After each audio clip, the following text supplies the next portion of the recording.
adik-adik, ketemu lagi sama kakak. Siapa? Iya, Kak Melvi. Apa kabarnya kalian semua? Luar biasa, terus jaga kesehatannya adik-adik. Nah, sekarang sudah siap beribadah semuanya belum? Sudah? Kalau sudah, seperti biasa apa? Iya, tidak boleh makan, terus ya minum, main. Kita harus ikuti ibadah ini sama seperti beribadah di mana? Iya, di gereja. Jangan lupa apa? Iya, ajak siapa? Papanya, mama, kakak, adik, siapapun yang berada di sana untuk ibadah bersama-sama. Nah, tema minggu ini adalah kasih setianya dalam sebuah panggilan. Nehemia dan panggilan membangun. 7 fakta penting tentang Nehemia. Nih, yang pertama, Nehemia adalah seorang juru minuman Raja Persia. Yang kedua, Nehemia adalah seorang yang punya kepedulian besar terhadap bangsanya. Yang ketiga, Nehemia adalah seorang pendoa. Yang keempat, Nehemia adalah seorang ahli strategi. Yang kelima, Nehemia adalah seorang pemberani. Yang keenam, Nehemia adalah seorang pejabat yang memperhatikan nasib rakyat. Yang ketujuh, Nehemia adalah seorang tokoh anti korupsi. Nah, mau tahu lebih banyak? Ikuti ibadah ini dari awal sampai akhir adik-adik dengan sungguh-sungguh agar kita mendapat pengurapan yang baru dan berkat dari Tuhan Yesus. Nah, sekarang kita memulai ibadahnya. Lipat tangannya, tutup matanya, kita bersatu di dalam doa. Tuhan Yesus yang baik, sekarang kami ingin memulai ibadah kami ya Tuhan. Terima kasih kalau Tuhan telah kumpulkan kami bersama-sama secara online. Dan sekarang kami ingin memulai ibadah kami. Kiranya Tuhan menyertai kami, agar juga kiranya penyembahan puji-pujian kami bisa menyenangkan hati-Mu ya Tuhan. Hanya di dalam nama Tuhan Yesus Kristus kami sudah berdoa. Haleluya, amin. Shalom adik-adik, apa kabar semuanya? Ketemu lagi minggu ini dengan Kak Tresya. Tadi kan adik-adik sudah menyembah Tuhan, sudah memuji Tuhan. Sekarang kita mau belajar firman Tuhan. Seperti biasa adik-adik, kakak mau ajak adik-adik untuk siapkan Alkitab, siapkan juga buku catatan kalian.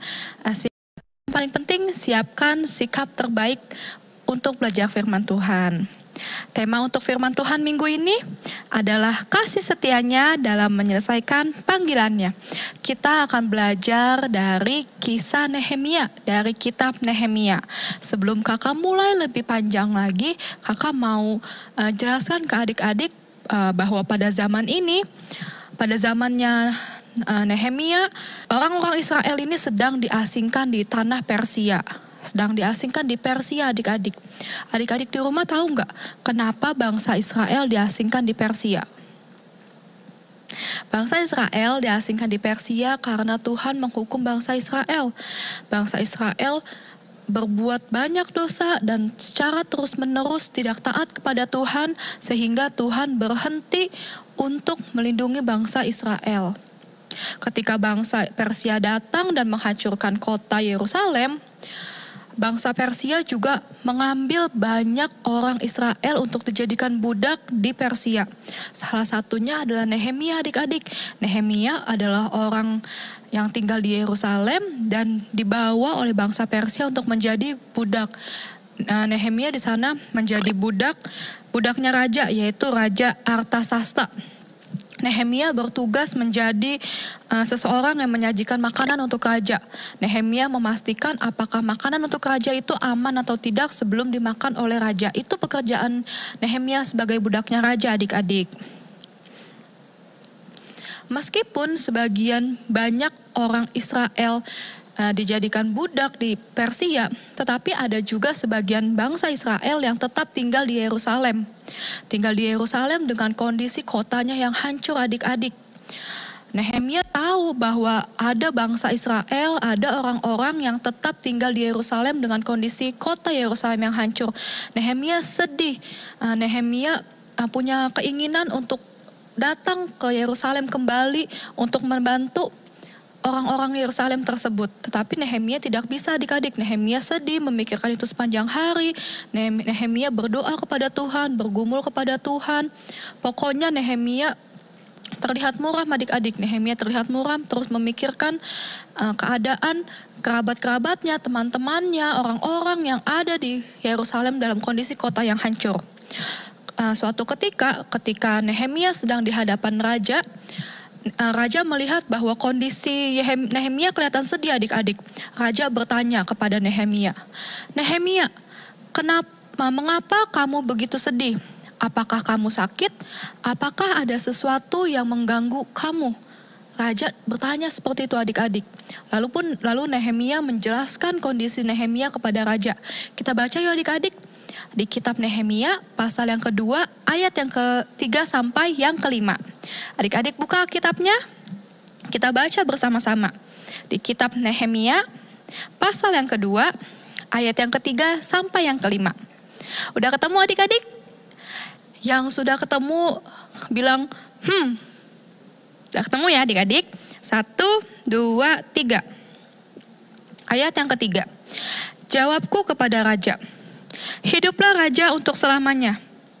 Bagaimana mukaku tidak akan muram kalau kota tempat perkuburan nenek moyangku telah menjadi reruntuhan dan pintu-pintu gerbangnya habis dimakan api." Ayat yang keempat adik-adik. Lalu kata raja kepadaku, "Jadi apa yang kau inginkan?" Maka aku berdoa kepada Allah semesta langit. Ayat yang kelima adik-adik. Kemudian jawabku kepada raja, "Jika raja menganggap baik dan berkenan kepada hambamu ini, utuslah aku ke Yehuda, ke kota perkuburan nenek moyangku, supaya aku membangunnya kembali." Nah adik-adik, Nehemia menyampaikan perasaan Nehemia kepada raja. Nehemia juga mengajukan permintaan kepada raja untuk mengizinkan Nehemia kembali ke Yerusalem untuk membangun kotanya kembali. Raja mempertimbangkan permintaan Nehemia dan raja pun akhirnya setuju. Raja setuju untuk mengabulkan permintaan Nehemia. Bahkan raja juga memberikan surat kepada Nehemia yang mana surat itu berisi materai. Jadi dalam surat itu menandakan bahwa raja memberikan perlindungan kepada Nehemia sehingga selama perjalanan Nehemia dari Persia sampai dengan Yerusalem, keadaan Nehemia bisa dikatakan aman adik-adik. Tetapi adik-adik pada kenyataannya perjalanan Nehemia dari Persia sampai ke Yerusalem itu tidak mudah ya adik-adik. Yang pasti pertama perjalanan panjang karena kan jauh ya adik-adik, lokasinya jaraknya jauh. Ditambah lagi memakan waktu yang lama adik-adik dan juga penuh bahaya. Tetapi Nehemia tahu dan Nehemia selama perjalanan tetap penuh semangat, tetap penuh sukacita. Saat mereka mendekati kota Yerusalem, kelihatan dari kejauhan reruntuhan kota Yerusalem. Kota Yerusalem yang indah telah runtuh tanpa adanya tembok di sekelilingnya adik-adik. Begitu Nehemia dan rombongannya sampai di Yerusalem, mereka tidak mau buang-buang banyak waktu. Mereka langsung bekerja sesuai dengan panggilannya. Nehemia mulai mengumpulkan banyak orang untuk membantu membangun tembok tersebut adik-adik. Bata demi bata disusun sampai menjadi tembok adik-adik. Mereka melakukan pekerjaan besar itu dan memakan banyak waktu adik-adik. Ketika Nehemia dan orang-orangnya sedang membangun tembok tersebut, juga ada banyak tantangannya adik-adik. Banyak yang menentang loh adik-adik. Banyak pemimpin dari negara-negara terdekat yang mencoba mengancam mereka. Pemimpin-pemimpin tersebut mengancam kalau pembangunan tembok tersebut terus dilakukan, terus dilanjutkan, maka diancam akan dibunuh. Nehemia serta seluruh orang Israel diancam akan dibunuh bila pembangunan tembok tersebut tetap dilakukan. Tetapi apa respon Nehemia adik-adik? Nehemia terus fokus akan pekerjaannya. Nehemia terus berdoa kepada Tuhan dan terus bekerja keras. Setiap harinya mereka bekerja lebih keras lagi.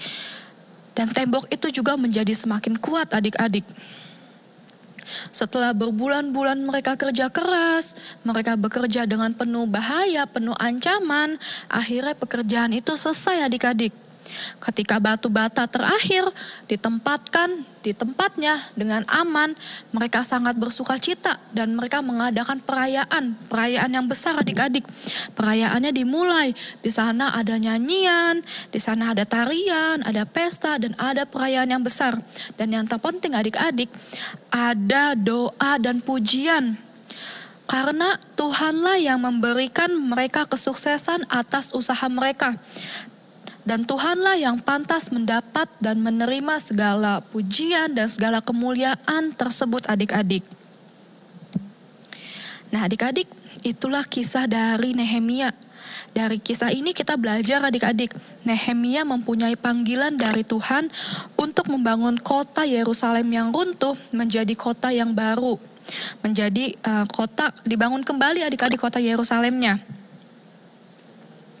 Selama panggilan tersebut, Tuhan selalu menyertai Nehemia. Tuhan tidak pernah meninggalkan Nehemia.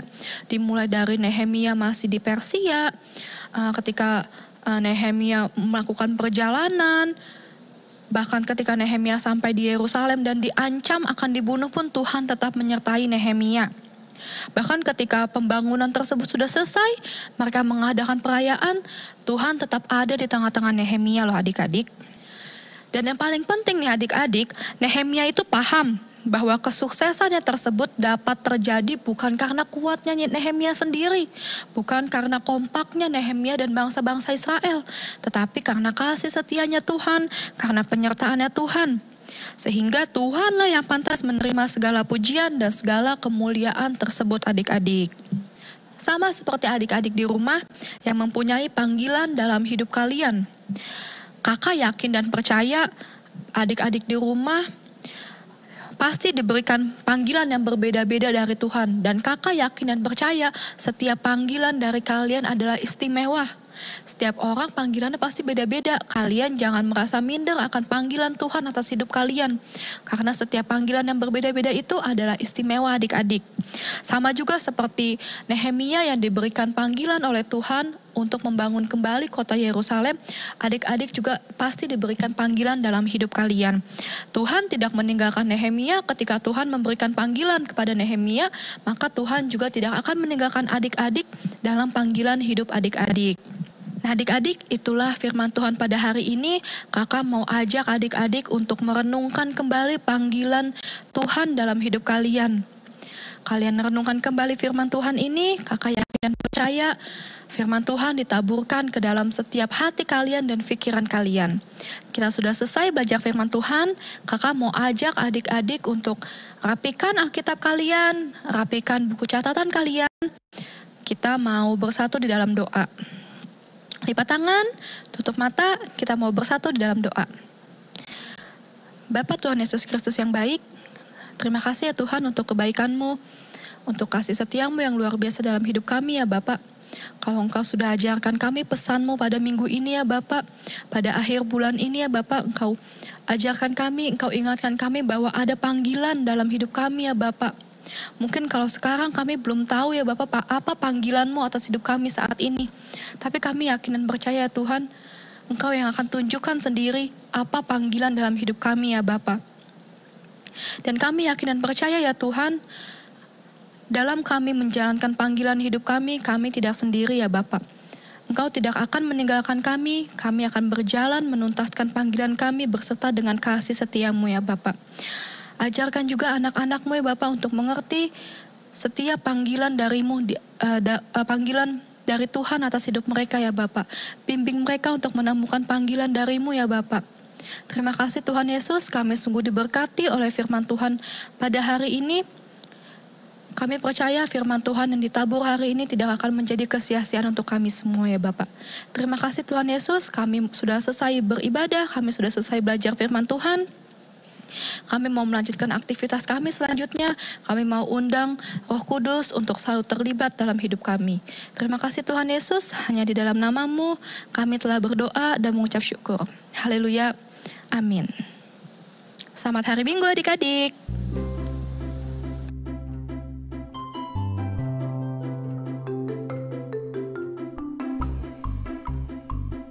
Shalom. Retapan 3 ayat 22, dan 23. Tak berkesudahan kasih setia Tuhan, tak habis-habisnya rahmat-Nya, selalu baru tiap pagi. Besar kesetiaan-Mu. God bless you, dah. Adik-adik, yuk sekali lagi kakak undang semua bangkit berdiri. Kita bersyukur ya, kita sudah mengakhiri juga di bulan Februari ini, di minggu terakhir ini. Kakak bersyukur biar juga Tuhan terus memberkati kita semua. Nah, sebelum kita selesai, sebelum kita tutup ibadah hari ini, kakak juga mau ingatkan nih, kalau ada adik-adik yang berulang tahun di bulan Februari, yuk kakak mau doain kita semua, kakak mau doa buat kamu yang berulang tahun di bulan ini, dan juga kita akan berdoa menerima berkat dari Tuhan. Kakak akan berdoa ya buat semua yang berulang tahun dan juga akan berdoa berkat buat kita semua. Yuk kita berdoa, angkat tanganmu di hadapan Tuhan, kita mengucap syukur. Tuhan Yesus yang baik, terima kasih ya Tuhan. Kami bersyukur buat ibadah kami di minggu terakhir ini, kami sudah menyelesaikan 1 bulan ini. Terima kasih sekali lagi buat perlindungan Tuhan, penyertaan Tuhan dan kebaikan Tuhan. Dan biar ibadah kami menjadi ibadah yang berkenan kepada Tuhan. Dan biarlah firman sudah kami dengar juga menjadi bekal dalam hidup kami, dan kami boleh berbuah melalui firman Tuhan dan berubah menjadi berkat melalui firman Tuhan. Tak lupa juga Tuhan Yesus, kami mau berdoa buat teman-teman kami, adik-adik kami yang berulang tahun di bulan Februari ini Tuhan. Biar Tuhan memberkati mereka yang sudah Tuhan tambahkan lagi 1 tahun usia di bulan ini. Biar mereka terus diberkati Tuhan dengan kesehatan, perlindungan, penyertaan Tuhan yang sempurna. Masa depan mereka, masa depan yang indah bersama dengan Tuhan. Diberkatilah mereka Tuhan dalam setiap apapun yang mereka kerjakan. Dan Tuhan memberkati keluarga mereka. Dan kami juga bersyukur Tuhan, biar kami semua yang hari ini beribadah, kami boleh menerima berkat juga daripada Tuhan. Memberkati setiap anak-anak, orang tua, keluarga yang menyaksikan ibadah hari ini. Engkau juga memberkati mereka berlimpah-limpah dengan kesehatan, kekuatan, perlindungan Tuhan, penyertaan Tuhan. Dan apa saja yang kami kerjakan yang berkenan kepada Tuhan, Tuhan buat kami selalu berhasil di dalam nama Tuhan Yesus. Kami berdoa dan mengucap syukur. Haleluya. Amin.